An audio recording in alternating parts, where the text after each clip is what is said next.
Just let it in. I am your host, Jon Justice, here on my Nerd World of Star Wars show, and I'm glad that you are with me once again as we talk all things Star Wars. I love Star Wars. I've loved Star Wars since I was 5 years old, and my father brought me to that movie theater in Rosemead, California, and we watched the first Star Wars movie, A New Hope. And I was a fan of Star Wars before I was a fan of anything else, and I've been a fan ever since then. And it probably sounds like I'm gearing up to something, and I'm really not. I like to I like to express how much I love and my gratitude towards what George Lucas created that has enriched my life. And it's enabled me to make new friends. It's brought my family closer together. It's just, I'm so incredibly grateful to have Star Wars in my life. And it shaped who I am today. It's a part of the reason why I'm a talk show host. To be honest, it's the reason why I'm an author of my own science fiction series, which you can check out at mynerdworld.net. And it's the reason why I sit down and take time, my free time, to do this show every single week, because of my love of Star Wars. Not all Star Wars is fantastic or great or blows me out of the water, and that's kind of the case with the Book of Boba Fett, and definitely the case with Chapter 7. And the season finale, the Book of Boba Fett, I thought it was a fun romp. I enjoyed it, but it did leave me feeling kind of flat.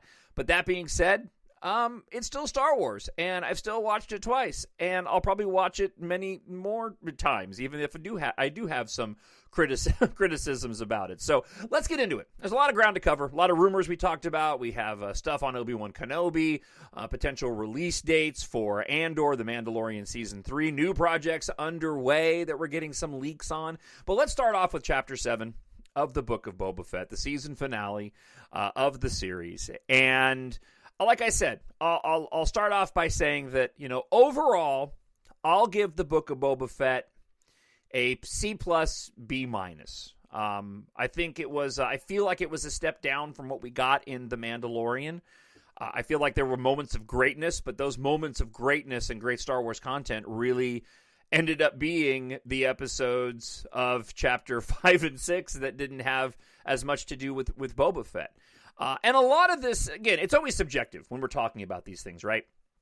Boba Fett wasn't a character that I desperately needed a show for, right? I wasn't desperate to hear his backstory, so I'm not a fan that went in here wanting Boba Fett to be a particular character at all. He was a character that I enjoyed, that I liked. I've got t-shirts, I've got action figures, right? But it wasn't a show that I was clamoring for content for. So I kept an open mind, and what we ended up getting was a story about a bounty hunter who was at one time a lethal bounty hunter, who went through a dramatic change in his life after dealing with a lot of different, trauma.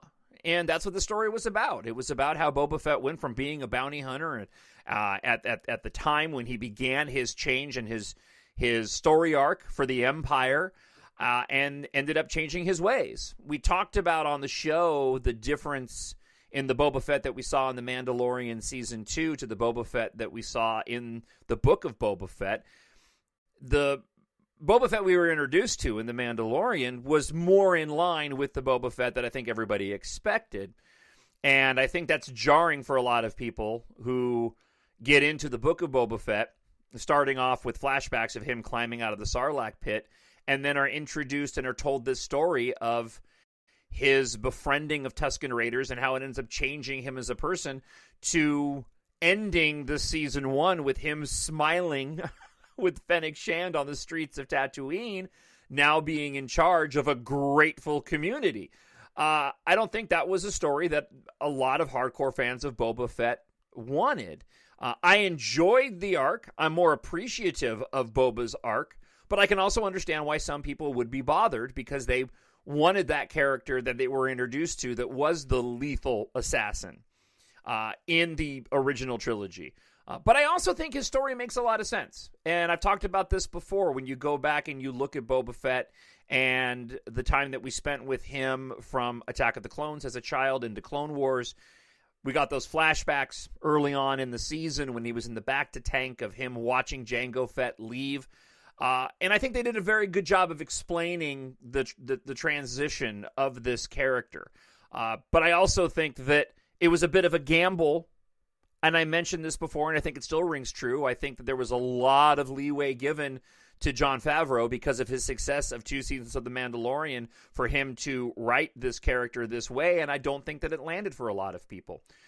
For me, it was less about the story and more just about the execution of the episodes that I particularly have a problem with. The Book of Boba Fett, apart from, again, those 2 chapters of 5 and 6, it did feel very low budget to me in a lot of places. Some places I felt like it hit the mark, and other places I really felt like it was a very watered down version of what we could have potentially received.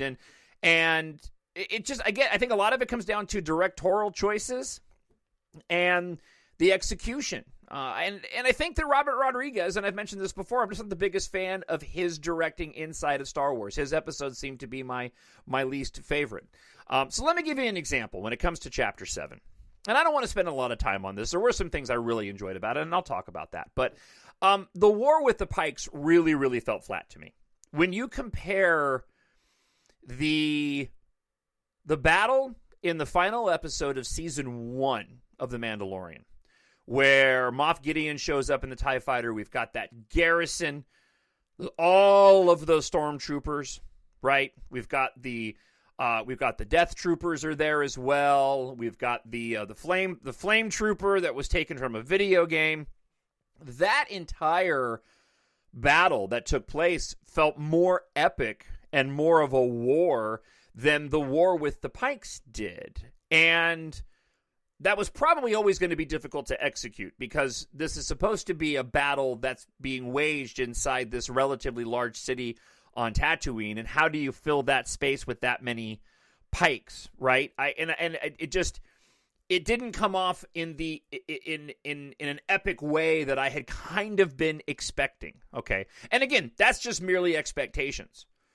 You compare, again, let's do a little comparison. Compare what we saw in the Battle of Scarif on the ground troop, from the ground troop level in Rogue One. To me, that was more akin to what we should have gotten. Similar number of good guys, right? Battling similar number of bad guys, but it was concentrated in such a way that the action just felt tighter and more intense. And the war with the Pikes in the city just felt very sporadic and spread out.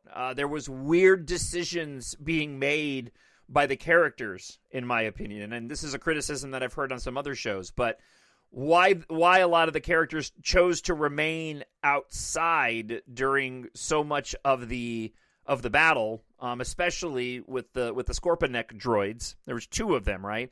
With the Scorpion-neck droids, because clearly it was demonstrated that they weren't penetrating through the buildings. And so the townsfolk from Freetown could have easily gone into a building. And I watched the episode for a second time, and I understand a little bit more of the dynamics of what was taking place. There seemed to be this consistent firing against the shields that was completely unnecessary when they knew that they couldn't penetrate them. I think there was a bit of an explanation that could have been given more clearly when the Rancor showed up, which I thought was awesome, because clearly the Rancor at one point had diminished the power around the shielding enough to where Din Djarin could finally get through the shielding with the Darksaber and assist in taking down the droid. But overall, just, again, the war with the Pikes fell flat to me. And on top of that, and again, this sounds like a lot of criticism. I did really enjoy the show, but I'm just explaining the parts of it that didn't land with me. The Pikes in general didn't land with me. I thought what they did with the Pikes in Solo was pretty clever. When we were introduced to the Pikes in Solo on Kessel, they had the Pike behind the mask, for one, and then they also had him in very large robes, so you couldn't really get a proper gauge on their body structure. If you watched the Clone Wars, you'll know, the Pikes are aliens. We know that in the Book of Boba Fett, and we know that from Solo as well. But they also have a very sort of unique body style. And I was a bit taken out of it when the decision was made very early on, you could tell that the Pikes were going to be humanoid individuals, right, with alien faces. And so, you know, I know it would have been way too expensive for them to have recreated alien Pikes to battle against that had more alien bodies, thinner bodies, slightly smaller bodies. I understand that there's limitations in terms of the budget to do that, but I also felt like it was kind of a missed opportunity to where I almost would have appreciated, or I would have liked perhaps a different enemy. And again, this is I hate being negative on the show. I really, really do. Just a personal opinion of mine, to where I just felt like man in suit. Like, I don't feel that way with the Transdoshans. I don't feel like man in suit with Transdoshans because we were introduced to them as having that body style. Whatever the name is for the dog aliens, right? I don't feel like, you know, man in mask when it comes to those. I do feel that way when it comes to the Pikes. And the sheer number or lack of number of Pikes and the relatively small spread out scale of that war at the end. It just, again, it felt a little flat. But it's all subjective, right? Robert Rodriguez's directing style when it comes to action doesn't really work for me. It didn't work in any of the episodes that he did. And at the end of the day, the Book of Boba Fett, apart from chapters 5 and 6, it just felt like the quality went down. I never really felt like I was watching a TV show doing that thing with my fingers when I'm watching The Mandalorian. I felt like I was watching a TV show when I was watching the Book of Boba Fett, except for those 2 episodes. And it surprises me, too, because the writing was a little weaker too. And it really feels like Favreau knows how to write The Mandalorian. Chapter 5, right? I mean, just nailed it in Chapter 5. Dave Filoni nailed it in Chapter 6. There were some really goofy moments in Chapter 7. I will say this, though, and if this was intended, I completely and totally understand. Chapter 7 of all of the chapters of the Book of Boba Fett felt most geared towards children. I could see children absolutely loving Chapter 7. There were a lot of just sort of goofy moments, people losing their teeth, goofy phrases, goofy yells, and it seemed very much in line with what Robert Rodriguez had done with, say, like Spy Kids. And I have to remind myself that there still is a level of this content that is always going to be geared towards children. I don't have any doubt that kids will absolutely love this episode. With the Rancor showing up, the style of humor that's in it, action that's easy to follow, right? This really felt like an episode that was tailor-made for a child. And if this was a child's first exposure, or the Book of Boba Fett was a child's first exposure to Star Wars, I really feel like it would be something that would probably cement them as a fan for a long, long time. And I also know that casual fans that I know, hardcore fans, but not as hardcore as sitting down to watch a podcast or listen to podcasts, they loved it. They absolutely loved it. I got a buddy of mine who's a massive Boba Fett fan who only texts me, because we used to work together in Arizona, only texts me, which is fine, when there's something Star Wars related that's happened. And he texted me after every single episode, and even this one, and just like, he absolutely loved it. The guy that I work with every day, Andrew, my best friend, he's definitely a Star Wars fan, but he's not spending a ton of time. On occasion, he'll listen to a podcast if he's consuming content that he really loves. He absolutely loved it. And like I said, I was entertained, but I'm going to give it a C+, a B-. If the battle with the Pikes had been executed a little differently, I probably would have pushed it more to a B+. That being said, overall, C+, B- for all of the Book of Boba Fett. I'll be going and watching The Mandalorian seasons 1 and 2 and probably The Bad Batch in terms of new content more often than I'm going back to the Book of Boba Fett, apart from those 2 episodes of chapters 5 and 6. So what do you think? If you're watching on YouTube, leave a comment in the comment section. I'll read it on next week's show. And if you want to email me, TalkShowNerd at gmail.com.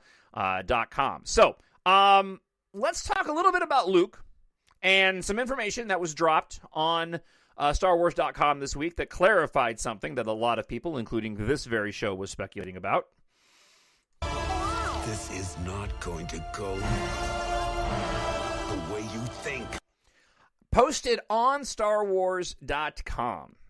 We've glimpsed Luke's storied temple in comic books and on film, although to be fair, it was mostly rubble and flame in Star Wars The Last Jedi. Now we turn back the clock to see the new Jedi school at its inception, with androids working hard to place every stone on the first Hubble hut. So, we got confirmation that the Hubble hut that we saw being built in Chapter 5 of the Book of Boba Fett was indeed the Jedi Temple that we saw in The Last Jedi, up in flames, and we also saw in the flashback between Luke Skywalker and, at that time, still of Ben Solo. This is really significant, in my opinion, and it adds quite a bit of context, along with the story that we got, right? Not so much the temple, but the story that we got with Luke. It adds quite a bit of context into Luke's journey and the Luke Skywalker that we saw in the sequel trilogy. First off, just the fact that we are seeing the construction of a location that served to be so important in the sequel trilogy is incredibly meaningful. Somebody put a side-by-side shot together of Ahsoka and R2, and then the shot that we saw in The Last Jedi of Luke and R2 with it in flames, both in front at basically the same position in front of Luke's Jedi temple, right? So the one from the Book of Boba Fett, and then the one burning in behind behind the back shot, or behind the back, from behind Luke and R2 in that flashback from The Last Jedi. And that is significant. And I love getting more context about that. But we also got more context about Luke, didn't we? And that's what I want to spend a little bit of time talking about. So we get our first glimpse of Luke Skywalker post-Return of the Jedi in the Mandalorian Season 2 finale. He receives the signal from Grogu, from Tython, in the episode that we've talked about a bunch lately. This is the one where Boba Fett was introduced.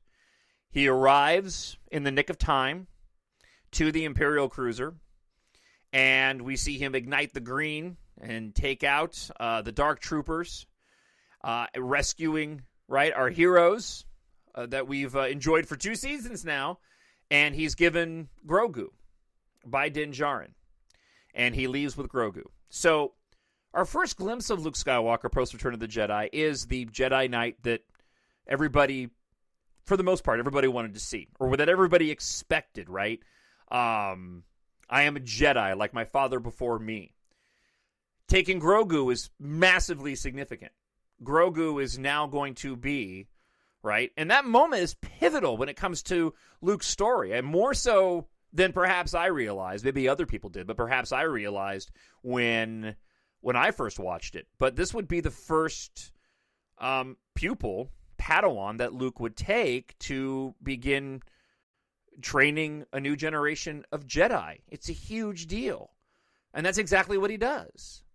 So we get into the Book of Boba Fett, and we end up on Chapter 5, and here we find Ahsoka on this planet, hasn't been named yet. We're seeing Luke's Jedi Temple being built. Didn't know at the time this was the Jedi Temple. And he's training Grogu to be a Jedi Knight.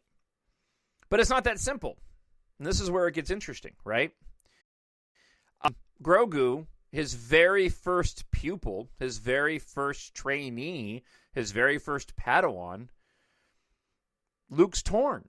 He doesn't know if Grogu really wants to be there because he has this strong attachment to Mando. The Mandalorian believes that he's a foundling. Ahsoka reminds him he could be a Padawan. So what does Luke have to do? Luke has to have Grogu decide. And I called it last week. It was easy to call. We know what Grogu decides. He decides to go with the Mandalorian. But think about that from Luke's perspective. So his first pupil has decided he doesn't want to be a Jedi. He's rejecting the ways of the Jedi. I'm sure Luke understands that, and I'm projecting onto this, but I would imagine that Luke can understand, and Ahsoka doesn't get specific. It doesn't get as specific as I'm going to get, but Ahsoka says basically to Luke, he asks her, "What am I supposed to do? What am I going to do?" And she basically says, you need to think about it. You'll figure it out. Luke had an attachment to his father, and was pivotal in Anakin's redemption at the end of Return of the Jedi. I remember as a kid watching the original trilogy. That's the part of that story that really stuck with me, that resonated with me from that first movie, was Luke didn't have a father, and didn't know his father. And I was always close with my father. And my parents, got divorced at a very young age. When I think I was 11, right? So I was still in my Star Wars years. And so, I ended up staying with my dad, and that connection grew to a bond, not without its ups and downs during the dark years, but that connection grew into a bond that I relish and that I cherish to this day. And a lot of what I related to with Star Wars was that Luke's desire to find his dad. You knew my father? Yes, he was. As a matter of fact, I think I actually still, I think I might even still have that. Oh no, I have the Clone Wars clip. I thought I actually had the other clip of "You knew my father." Yes, he was once a, Darth Vader was once a. But anyways, the quote from A New Hope. I don't want to wipe out on this. So my point is, Luke's got to feel and understand what Grogu's going through, because Grogu doesn't have anybody else. And he has this attachment to the Mandalorian, and so he allows Grogu to choose, and we know what happens. Well, we also know a bit about what happens later on, right? We know that Luke continues with his Jedi Temple. We know that eventually, in a relatively short period of time, to the timeline of which we're seeing Luke in the book of Boba Fett, that he ends up taking on Ben Solo for training. And we know what happens with Ben Solo. And we also know that Ben Solo's got issues with his father. We know that from the sequel trilogy. And so, again, it lends more context to what happened it lends more context immediately to what happens to Luke when he rejects Rey's call for adventure, right? So we get more clarity and context to Luke's rejection of Rey's call. We get more context as to why he's on that island. It's not just Ben Solo, which was a massive, massive deal that pushed him over the edge, but his very first trainee left because of a bond that he had outside of the Jedi. Why the moment when he confronts Kylo in The Last Jedi is so important, as if it wasn't before Luke decides to sacrifice himself to try to bring Ben back, knowing that feeling as if he failed, right, his sister and his best friend in training of Ben Solo. And it also brings more importance and clarity with his time with Rey in The Rise of Skywalker as well. I'm sure that we'll get more background and details, the technology that they're using now when it comes to Luke Skywalker. I mean, when it comes to being able to de-age somebody, as we were shown in the Luke Skywalker's portrayal in Chapter 5. I'm sure we'll get more stories, and probably with more de-aged Lukes that'll look even better than this one did. But the Grogu part of this whole equation, in my opinion, adds a lot more clarity, a lot more depth to Luke's journey, and more explanation. George Lucas was going to have Luke isolated by himself if he did episodes 7, 8, and 9 himself. We knew that already. There was artwork that was already done with regard to that prior to the start of production on the Force Awakens. J.J. Abrams and Rian Johnson obviously had their story to tell and expanded upon that. So there's no way of knowing if George Lucas would have gone the same route that they did.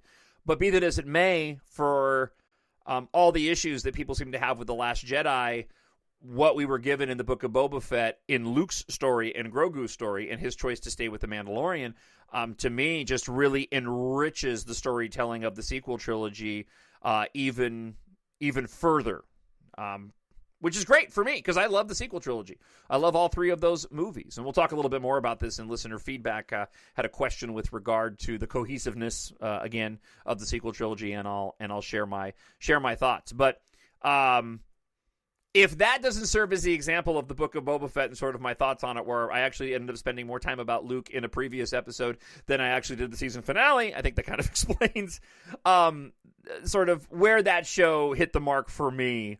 And again, I think a lot of that comes down to, as a fan, I care more about Grogu and Din Djarin and definitely Luke Skywalker than I ever did about Boba Fett. Boba Fett's was a fun story, and I'm looking forward to the next season of the Book of Boba Fett to see where it goes. Maybe some of those rumors that we got that none of them turned out to be true, with Crimson Dawn and Emilia Clarke showing up, maybe that'll happen in the next season of the Book of Boba Fett whenever it happens. Who knows? But again, overall, still Star Wars, and it's content that I'll continue to consume, despite some of my criticisms of it. All right, let's move on to some other things that happened this week. Got a lot more news to cover. So there was an earnings call this week, a Disney earnings call. They used to be, Iger Cons, but he's not at the helm anymore. It's Bob Chapek, so we'll just call them investor calls. It was mentioned on the investor call that we will be getting Andor in 2022, so that would be this year. Also, speculation and a safe bet that Season 3 of The Mandalorian will premiere probably around Christmas time. On top of this, we did get our first poster and the release date of May 25th for Obi-Wan Kenobi, the live-action show. I do have some quotes from Ewan McGregor from Forbes magazine that I'll share with you in just a moment. But we can kind of extrapolate out now, Bad Batch aside, because we're supposed to get Bad Batch, and one of these is probably going to have to overlap with another one. It seems as if we'll be getting Obi-Wan Kenobi next, right on May 25th, so a couple of months from now, which is right around the anniversary of Star Wars, right? Perhaps even a trailer for the Super Bowl this weekend. That's what a lot of people are saying. A lot of people are saying that there will be a trailer or a teaser for the Obi-Wan Kenobi series on Disney Plus. Maybe something shorter. We get something longer that gets released online. It makes sense. We are, 3 months out essentially from the release of that. This is not a theatrical film, so it's also not a given, right? With a theatrical movie that people are going to go see it in the theater. We're at a much different time now, and I think it behooves Disney to spend the $10 million some odd dollars that it costs to go and put a Super Bowl ad up. It makes sense that Disney would spend some money to go and do that to promote the Obi-Wan Kenobi live-action series. So, if Obi-Wan Kenobi is coming out May 25th, my guess is we'll probably get Andor sometime around September, October, and we will probably also then get The Mandalorian Season 3, most likely right around Christmas like we did with the Book of Boba Fett, and then that'll go into 2022, so Christmas 2022, and that'll roll into January and February of 2023. So, Obi-Wan Kenobi May, Andor September, October, Bad Batch in there somewhere, and then The Mandalorian probably right around Christmas time. A lot of Star Wars content coming this year. And I've got high expectations for Andor. We've mentioned this before, but we know the production was very different for Andor. They went to a lot of different locations. They've been filming that for one of the longest shoots that they've done. Way less volume work for Andor. So I have a lot of big expectations for the Andor show. And we also have gotten word this week from one of the actors that they've already begun shooting season 2 for Andor. So looking forward to that. And you can't help but wonder if Book of Boba Fett got, a little bit less in terms of funding because it went to other projects like Obi-Wan Kenobi or Andor. Just speculation on my part. Ewan McGregor did discuss his new Obi-Wan Kenobi Disney Plus series. And he said this in part to Forbes. When speaking about the filming process of the new series, McGregor says, "It was a great experience. Deborah Chow directed all the episodes, and she's really good. She directed a couple of episodes of The Mandalorian, and she's a really great director. She really knows the Star Wars world inside and out, far more than I do," Ewan McGregor said. We just had a great time. I think it's no secret that Hayden Christensen comes back, and we got to play scenes together as Obi-Wan Kenobi and Anakin Skywalker, so further confirmation of flashback scenes, right? And, at least in my opinion, and it was just fantastic to work with him again. I'm not going to give anything away about the storyline. Only I think it's really going to satisfy Star Wars fans. I've always felt there was a story between Episode 3, where I finished playing Obi-Wan in the movies, and Episode 4, where Alec Guinness is Obi-Wan Kenobi. The Obi-Wan Kenobi series writers and Deb and I and everyone, I think they crafted a very fine storyline. I think people are going to like it. And I think that, Obi-Wan Kenobi is going to be something pretty special. Anecdotally speaking, I have people that message me almost exclusively that know me through my radio shows about Star Wars stuff. And I got a message yesterday from somebody, just a listener, who said that they haven't been this excited for Star Wars content since the announcement of The Force Awakens, of Episode 7 taking place. That's how hyped people are for Obi-Wan Kenobi. And I think that, Disney knows that. I think they know that they cannot, they cannot mess that up. And it's a safe bet that you can have some pretty high expectations going into the Obi-Wan Kenobi live-action series. So we got a poster, and hopefully, in the poster, if you've seen it already, it's basically just a Sansa Tatooine with Obi-Wan Kenobi off in the background, not wearing his Jedi robes, by the way. More Tatooine, but I don't think he's going to be on Tatooine very long in the series. I think he's going to have to go off on some adventure. I'm curious as to what vehicle he's going to be flying. I ain't going to lie. What is Obi-Wan Kenobi's ship going to be? That's what I want to know. Well, we'll find out here on May 25th. All right, let's move into a bit of rumorville. The hyperdrive is leaking.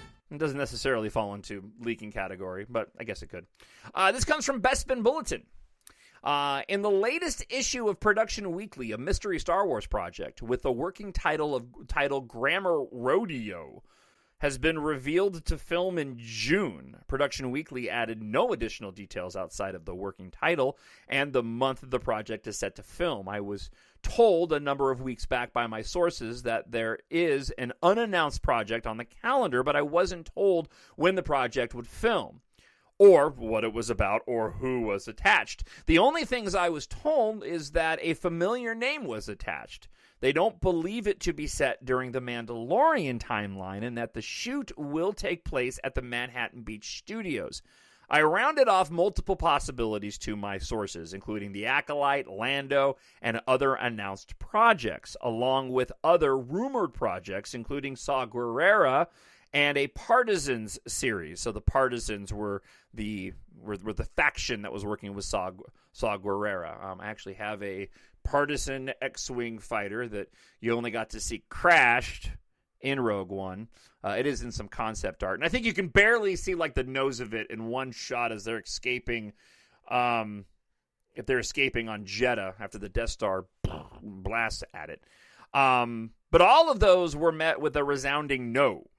I don't know if this mystery project, Bespin Bulletin goes on to say, is the same one that Cinelinx recently reported on, with their sources calling it Stranger Things in Space. Cinelinx went on to add that the series they've heard of is set during the High Republic era, with the cast being teenagers or preteen, and that a member of the Luminous team was on board to help with the story. Hopefully we get new information on this mystery series soon, with filming reportedly taking place in June. New information should come to light soon.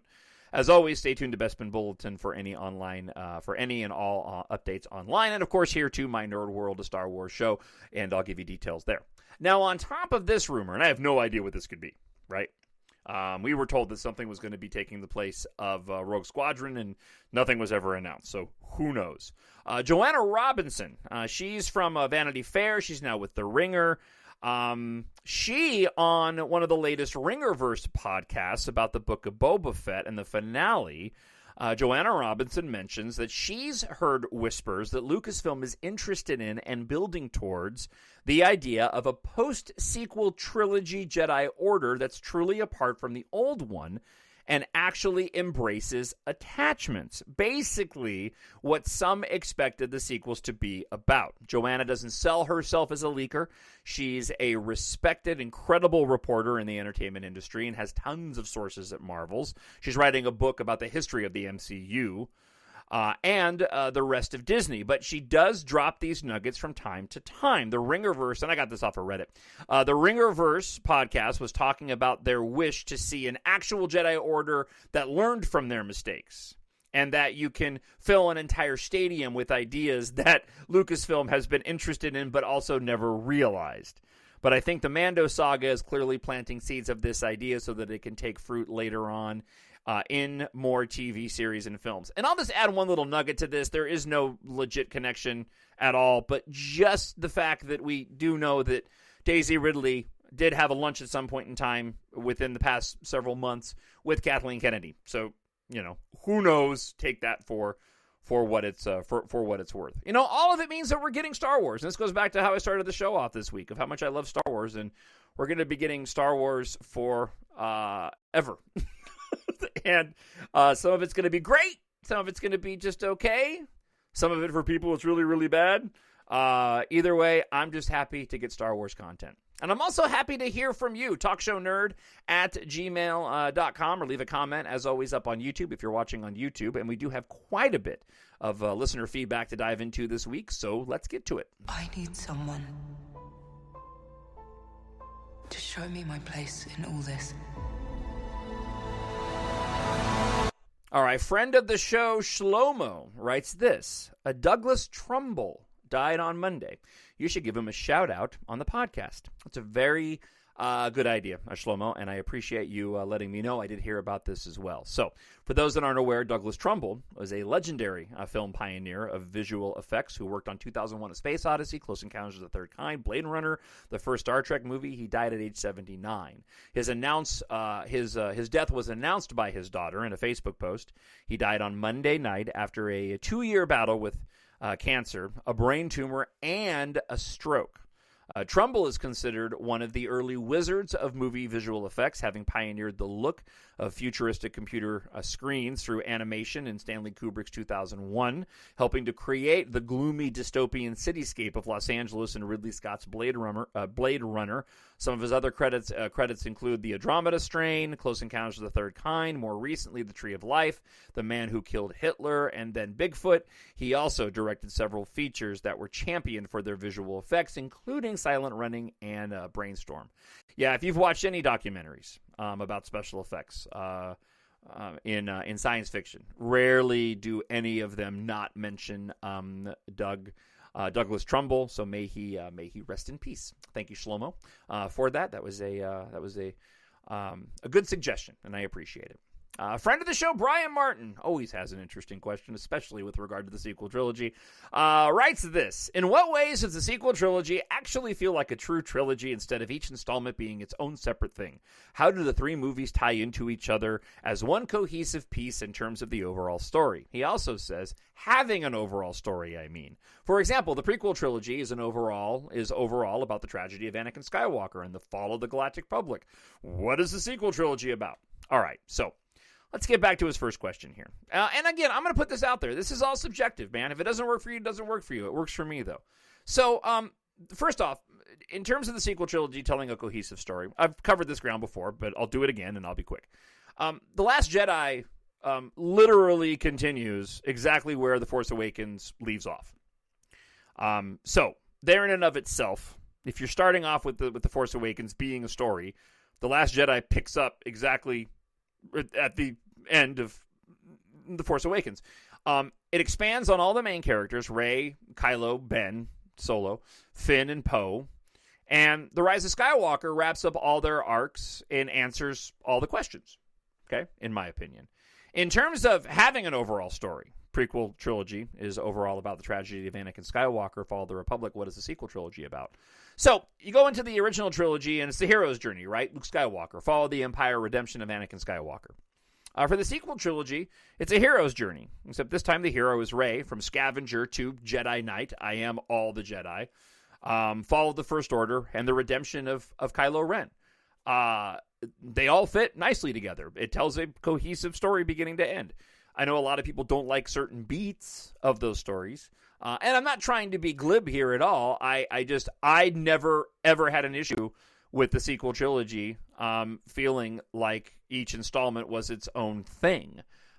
In in the only way that for me it feels like its own thing is specifically in the filmmaking style, and how different The Last Jedi is filmed and executed versus The Force Awakens and The Rise of Skywalker. In terms of story, I find the story to be very linear. In terms of the way that it is shot and the directing, it does feel different.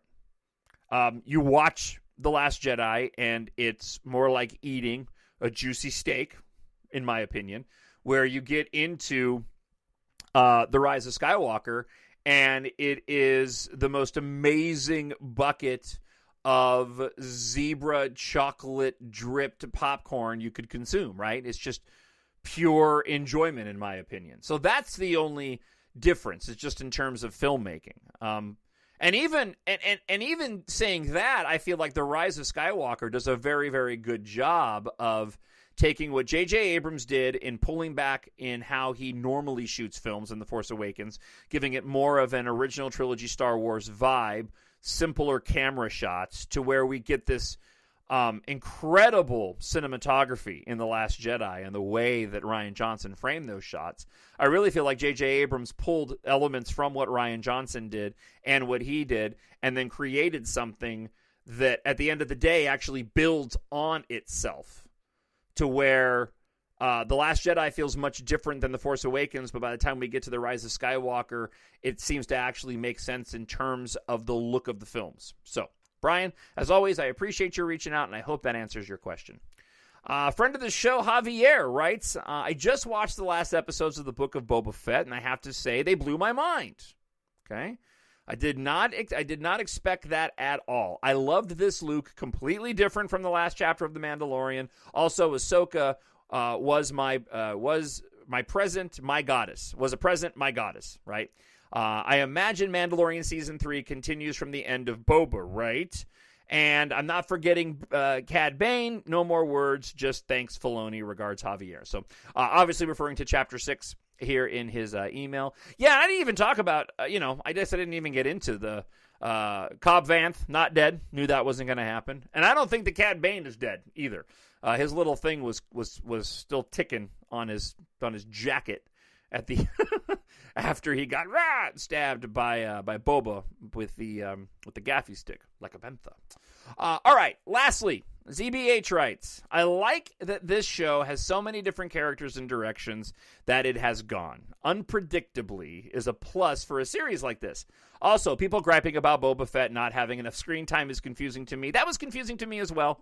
Okay, that didn't bother me. It's called The Book of Boba Fett, but in most novels, there are entire chapters without the main character in them. Exactly. For example, the Harry Potter series has many chapters about side characters doing plot important things without Harry's involvement.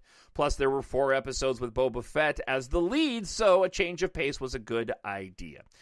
Yeah, and we talked about that, and actually that's a really, really good way to go and describe it, I think, too. And that is that, a book does have chapters where we don't even have the main characters in it. That's happened in the books that I write, which are available on Amazon.com if you search for EMBARK, Jon Justice, or if you go to mynerdworld.net. And with that, of course, if I'm talking about my books and I'm promoting my novels, that means that we've reached the end of this week's episode. I hope you enjoyed it. Thank you so much for checking the show out. If you want to support My Nerd World and you have not picked up any of my EMBARK science fiction space opera series, I hope you will head on over to either mynerdworld.net, and there's a link if you're watching up on YouTube, or just go to Amazon.com.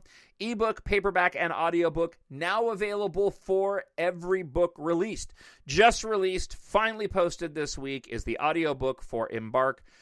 Book 6, that would be Fear the Dangerous Night. It is now available in audiobook on Audible. Again, you can get there through Amazon, EMBARK, Jon Justice, or mynerdworld.net. Here's the quick promo for Book 1.